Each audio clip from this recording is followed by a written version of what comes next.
আজ আমরা খুঁজে দেখব। বাস্তবতা, বিশ্বাস আর কল্পনার সীমানা। রহস্যের উৎস কোথা থেকে? ঠিক হিন্দু পুরাণ শাস্ত্রে উল্লেখ আছে কৈলাসের নিচে শিব পার্বতীর গুপ্ত নগরী শাম্বালা বা অগর্তা।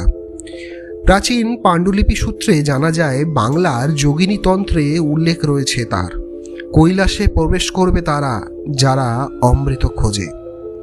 চীনা ট্যাং রাজবংশের রেকর্ডে 618 থেকে 907 খ্রিস্টাব্দ পর্যন্ত একদল সন্ন্যাসী স্বর্ণনগরীর বর্ণনা দিয়েছেন। আর বৌদ্ধ বিশ্বাস বলছে, তিব্বতী লামারা বলেন এখানে অদৃশ্য দ্বার আছে যা শুধু যোগীদের জন্যই উন্মুক্ত। কিন্তু নাসার ইমেজ বলছে, কিছু গবেষক দাবি করছে স্যাটেলাইট ছবিতে দেখা গেছে পিরামিড সাদৃশ্য কাঠামো।